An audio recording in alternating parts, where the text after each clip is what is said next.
Deplete होते जा रहे हैं, वो रिसोर्सेज जो हैं हमारे वो कम होते जा रहे हैं, और उधर से प्रेशर भी कम हो रहा है, और सोर्सेज भी जो है हमारे सोर्सेज जो है गैस के वो भी कम पड़ते जा रहे हैं। तो कभी भी ऐसा नहीं होता कि जो आपके नॉन रीन्यूएबल एनर्जी सोर्सेज हों वो आपके अनलिमिटेड हों। वो आपके स्कार्स होते हैं, लिमिटेड होते हैं, इसी वजह से आपने उनका ऑप्टिमम यूज करना होता है। ठीक है। और ये आपके इसमें फॉसिल फ्यूल्स आ जाते हैं और न्यूक्लियर पावर आ जाता है बेसिकली। फॉसिल फ्यूल्स जैसे मैंने आपको बताया कि कोल हो गया जैसे, या पेट्रोल हो गया। अब पेट्रोल भी आप देखें ना लिमिटेड होता है, यानी कि आपका 20 साल चला, 30 साल चला, 50 साल, 100 साल, यानी है कि उसकी एंड होती है, लिमिट होती है। ये नहीं है कि जी हजारों साल लाखों साल चलता रहे, खत्म ही नहीं होगा। अब जैसे सऊदीया में आप देख लें, उनका तेल वगैरह कम पड़ता जा रहा है, तो वो अब शिफ्ट कर रहे हैं, मूव ऑन कर रहे हैं, ऑयल से मूव ऑन कर रहे हैं अपनी इकॉनमी को। ठीक है जी, फॉसिल फ्यूल्स को हम डिस्कस कर लेते हैं फर्दर। जैसे मैंने आपको हल्का सा आइडिया पीछे दिया कि formed when organic matter has been buried deep within the earth are subject to heat and pressure over millions of years. यानी कि ये अब ऑर्गेनिक मटेरियल जो होता है वो बरिड होता है डीप विद इन द अर्थ और सब्जेक्ट टू हीट, और जब उनके ऊपर हीट और प्रेशर पड़ता है मिलियंस ऑफ ईयर्स में, तो फिर वो क्या करते हैं, उनके नतीजे में फिर क्या होता है, एक केमिकल रिएक्शंस होते हैं, केमिकल रिएक्शंस फिर फॉसिल फ्यूल्स को कहते हैं।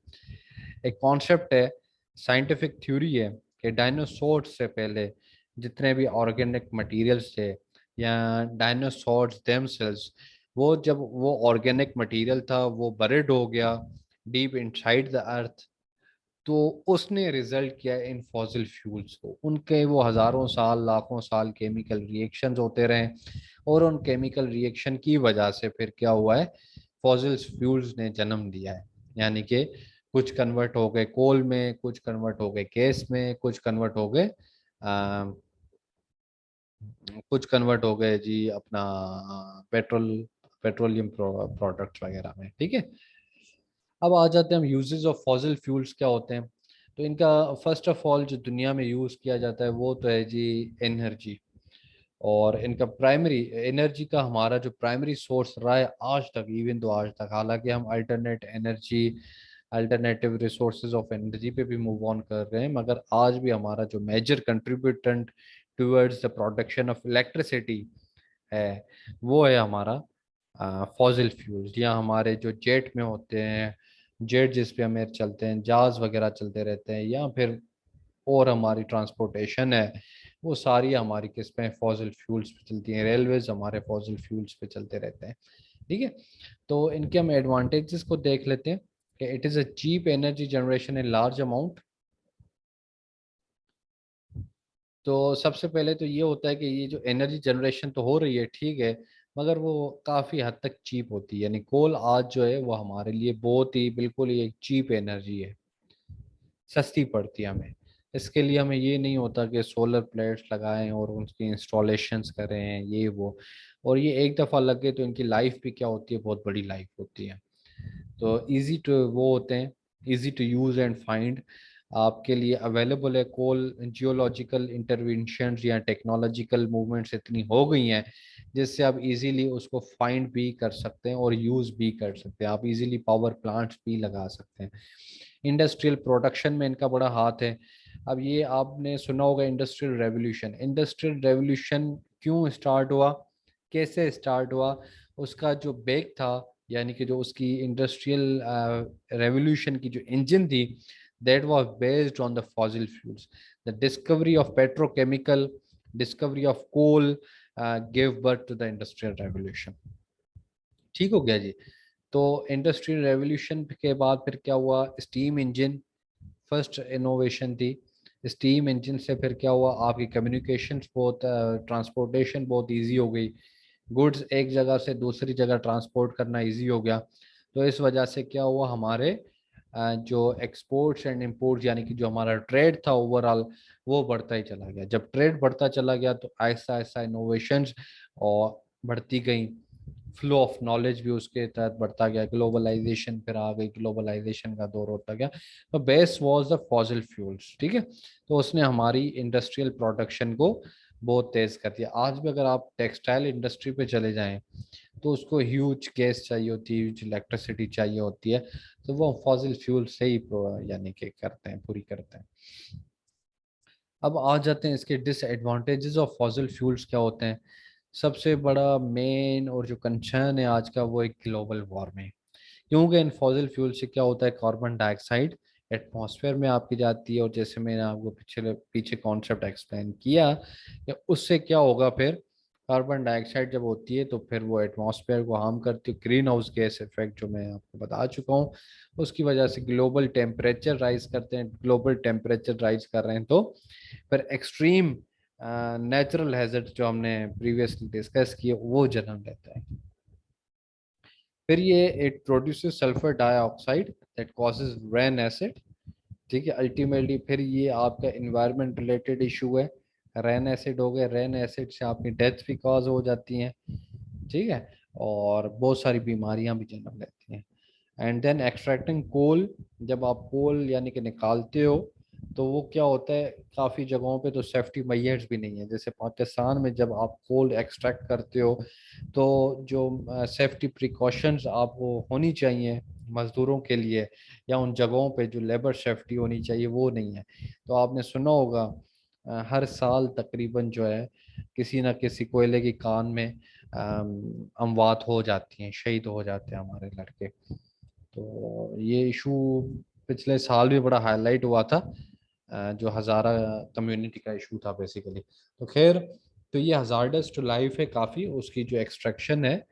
तो ये उसके डिसएडवांटेजेस है, और एडवांटेजेस भी हमने डिस्कस कर लिया। तो आज अगर मैं अपना ओपिनियन दूं इसके ऊपर, जो कि आप भी दे सकते हो, आपको इजाज़त है जनरल साइंस में भी अपना ओपिनियन देने का। और आप अपना ओपिनियन 2 से 3 लाइन में दें लिखेंगे तो वो एक प्रिफर्ड किया जाता है, यानी कि आपके उससे मैच्योरिटी लेवल का एग्जामिनर अंदाज़ा लगा सकता है। और मैं आपको रिकमेंड करूँगा कि ऐसे टॉपिक्स जो कि बर्निंग टॉपिक्स हैं आज के, अगर उस पर आप अपना सा हल्का सा एक व्यू दे रहे हो तो ये आप एक डिफरेंस क्रिएट करोगे। ठीक है, और डिफरेंस क्रिएट होगा तो ऑब्वियसली आपके जो मार्क्स होंगे, जो आप स्कोर सिक्योर, अच्छा स्कोर सिक्योर करने में आपको मदद मिलेगी। तो मेरा ओपिनियन यही है बेसिकली, आजकल के लिए तो फॉसिल फ्यूल्स उसके डिसएडवांटेजेस ही डिसएडवांटेजेस हैं, क्योंकि हमारे पास alternative source of energy available हो गए जो कि फॉर बेटर हैं देन फॉसिल फ्यूल्स, सिवाय चीप के यानी सस्ते होने के। बाकी उनमें तकरीबन हर चीज़ है। तो हमें इस चीज़ से मूव ऑन करना चाहिए, फॉसिल फ्यूल से हमें दूर जाना चाहिए, ताकि हमें एक बेहतर से बेहतर ज़िंदगी और इन्वायरमेंट गुजार सकें।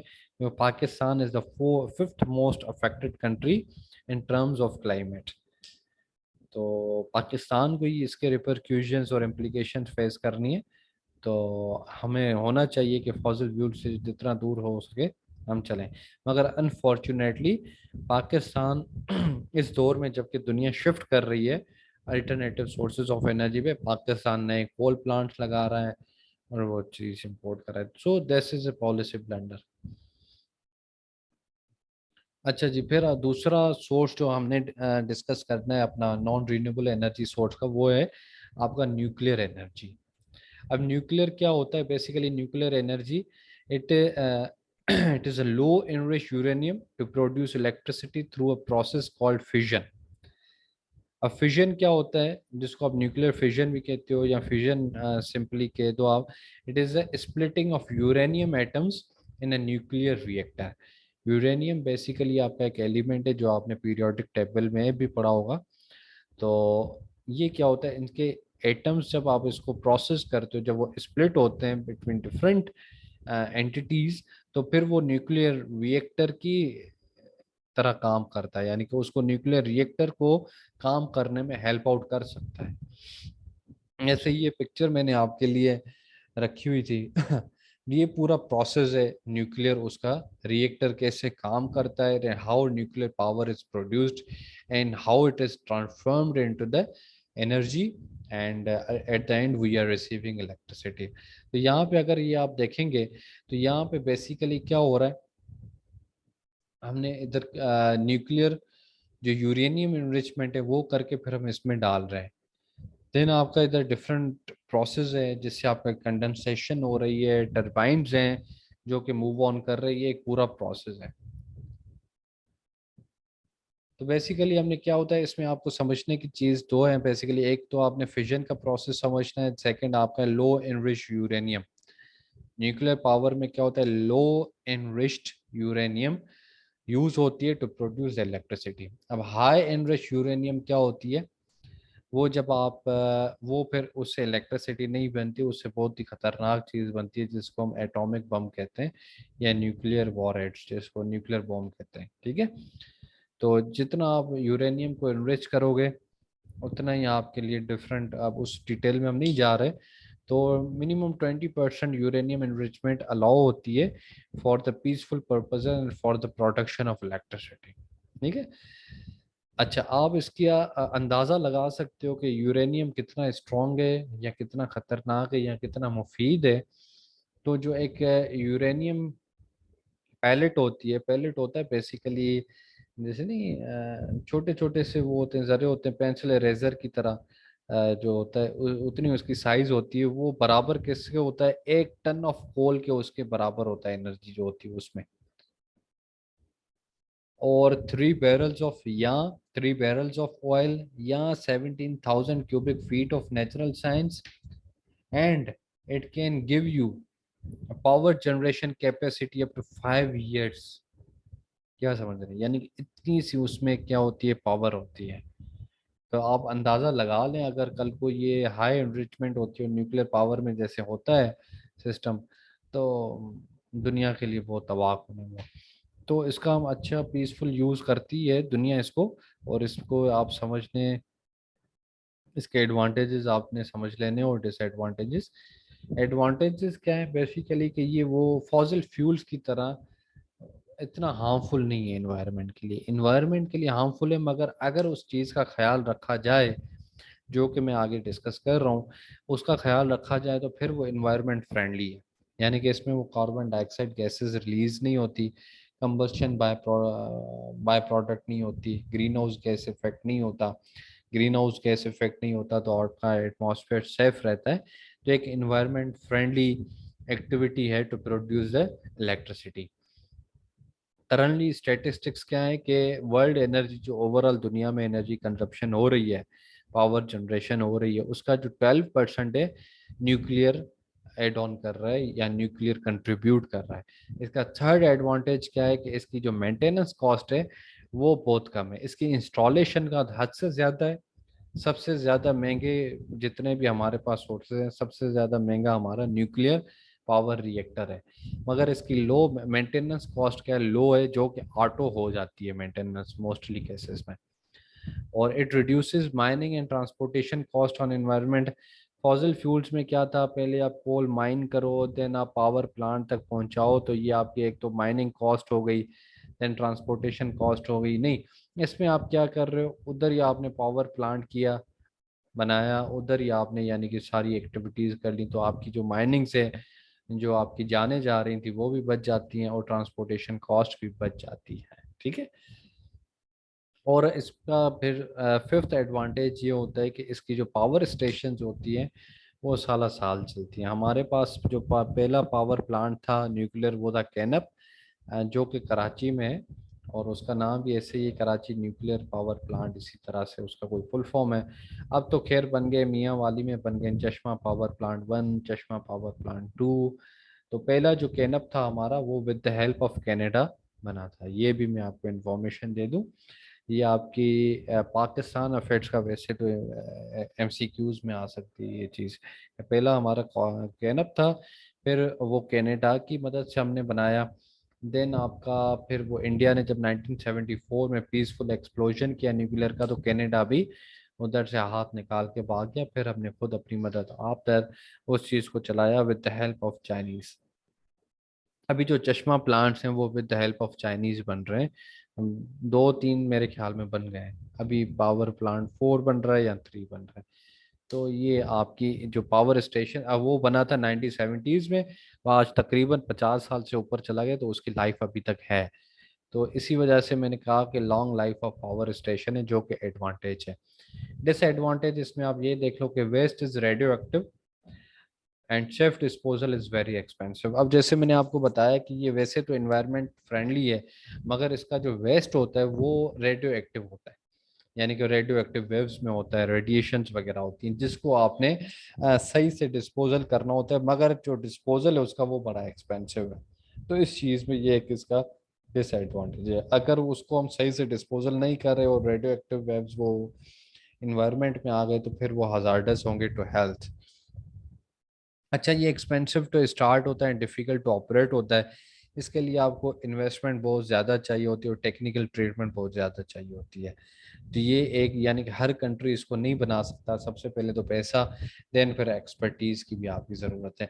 और इसमें जैसे मैंने आपको बताया कि खर्चा होता है, और कि कोई कंट्री जो है जिसके मोटिव सही नहीं हो या जंगी मोटिव्स हो, तो वो इससे, इस टेक्नोलॉजी से आगे जाके फिर वो एटॉमिक बॉम्ब पे भी चले जाते हैं, जिस वजह से कनाडा निकल गया था हमारे कंट्री से। वो पहले कैनप पे काम कर रहे थे, फिर आगे चले गए। ठीक है, तो ये कोई एक सिंगल कंट्री जो है डेवलपिंग कंट्री जो टेक्नोलॉजिकल लो, वो इसको ऑपरेट नहीं कर सकता। ठीक है, फिर इसमें आ जाते हैं सेफ्टी कंसर्न्स काफ़ी होते हैं इसमें। फ्यूकुशिमा न्यूक्लियर डिजास्टर हुआ था जो जापान में हुआ था। उधर फिर क्या हुआ था, जापान सी साइड पे न्यूक्लियर पावर रिएक्टर था जो कि फट गया तो उसके रेडिएशंस वगैरह, वो उन्होंने एक बड़ा डिजास्टर क्रिएट किया था। तो इसका एक बड़ी सेफ्टी का बड़ा ख्याल रखा जाता है इसमें। अगर सेफ्टी का ख्याल नहीं रखा तो वो फॉसिल फ्यूल से ज़्यादा खतरनाक साबित हो सकता है। ठीक है, तो ये आपके थे आज तक हमारा ये काफ़ी था लेक्चर। हमने डिस्कस कर लिया नेचुरल डिजास्टर्स